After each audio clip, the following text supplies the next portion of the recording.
Hello, Gemini. It's umomg.tarot, and this is your How Will Our First Date Go tarot card reading. Some of you guys are going on that date. You're anticipating that first date, that first meet, that first hey. And you want to know how it's going to go. Because you right now you're in googly eye mode. You're like, let me see their sign. Let me look up their sign. Let me look at pictures of them. Let me size up the exes. You're doing the most. You're out here. And you're wondering, how's it going to be when we actually, do that thing, do that first date? What we gonna do, what we gonna do, what we gonna... Oh my god, if you guys know what song that is just based on the please let me know in the comments, because that will make me laugh. Love laughing. Alright, let's have a look at the vibe. Let's have a look at the vibe of the person we're talking about with the Zodiac cards, and then we'll do a tarot card reading. Here we go, Gemini. Your first card, boom. You got that Taurus energy. And the energy around you shows the abundance of nature. It is rich, earthy, and productive, yet relaxed and slow. So some of you guys going out with a Taurus or a Taurus vibe, very macho, very high testosterone, female or male, don't matter, very high testosterone. That means they got a mouth, that means they're blunt, but also they're looking for love, that love they can depend on and protect. And they're also very about their finances. Let's have a look at your next card. You got Capricorn, more earth energy, slow and deliberate. Slow and deliberate. Okay, this person may move slow. This is an observer. We have an observer on our hands. The energy around you shows this, it's serious, materialistic, and hardworking. It shows the abundance of nature and cautious ambition. Dramatic pause. Squinting pause. Wow, my eyes are going, hey? I used to be able to read that from anywhere. I could go to the washroom and still be able to read that. But now I'm squinting, guys. Getting old, getting old. We got Aquarius energy. The energy is freedom-loving, rebellious, idealistic, and technological. You're throwing me for a curveball, a loop, or whatever. Right? We have two earth signs and an Aquarius. Well, that's weird. Well, it's not that weird, but Capricorn and Aquarius is like revolutionary energy. It's like Aquarius has the ideas, the vision, and Capricorns have the energy to carry out that vision. They're dangerous. They don't have a good vision, especially being rebellious and all. Then we have that Taurus energy, and that's like that bouncer energy. Anyone interferes, talk to my Taurus. What, do they have a weapon? Yeah, that weapon is their mouth. Alright? But we're going to have a look at how the first date will go. Even though I just kind of slandered this combo. But they, you like that. You could like that.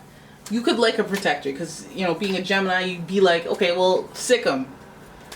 What? What'd you say about my shoes? Get 'em, Taurus. Get 'em, you Aquarius.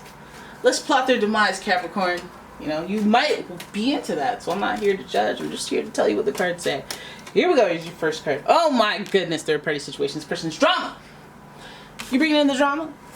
Why? They might talk about their ex.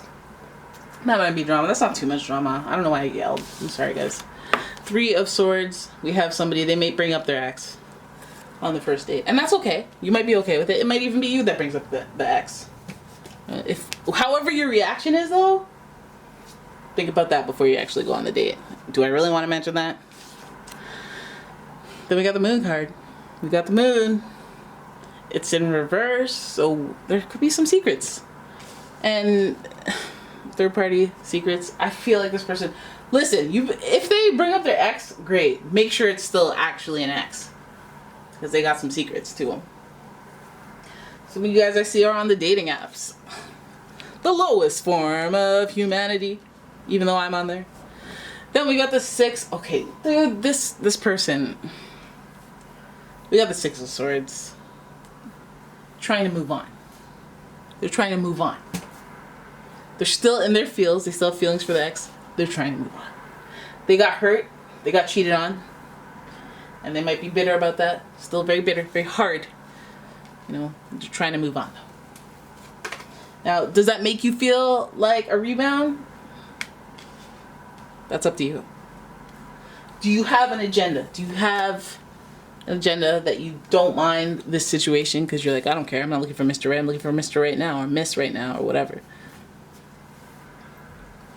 You have the Eight of Pentacles in reverse and the Page of Cups in reverse. I feel like this date will become very clear to you after after the first date. Not that it, you know, we don't all want it to be our true love forever when we go on that first date. I just feel like this person's like not focused. They're not focused on a relationship or working towards a relationship. We see what normally is a very committed, loyal, you know, relationship savvy, deliberate person is distracted, and they're distracted because they're trying to move on from their last relationship where they got either cheated on, or they cheated, or they still have a relationship. But either way, it's a third party situation involved with this person, and that's really what's distorting their perception on reality. That's what's really making them feel like, oh well, people cheat, so I'm salty, or like they might have some hostility that you sense. You're like, you're not. I don't think you're good right now. I don't think you're good for a relationship. I think you're still caught up. And that's okay, you know. That is okay that you're caught up because we all go through it. But right now, you shouldn't be sitting in front of me because you need to come correct. I have empathy for what you're going through, but don't sit in front of me. Don't get to the date and be all like, I am not a guidance counselor. I'm not a therapist. I'm looking for love. And you seem to be caught up in the past. You seem to not be able to move on from your past, even though you're trying. I guess, you know, I could cut you some slack because you're trying. But, I mean, that's not what I'm here for. But, okay, you're trying to move on. You seem a little distracted on the date. They seem a little distracted on the date. And you might take them as a little immature or inexperienced or not ready, premature for a relationship or for whatever intent that you're on the relationship for. It might be a little too early for them. You know, they may be new to the whole dating.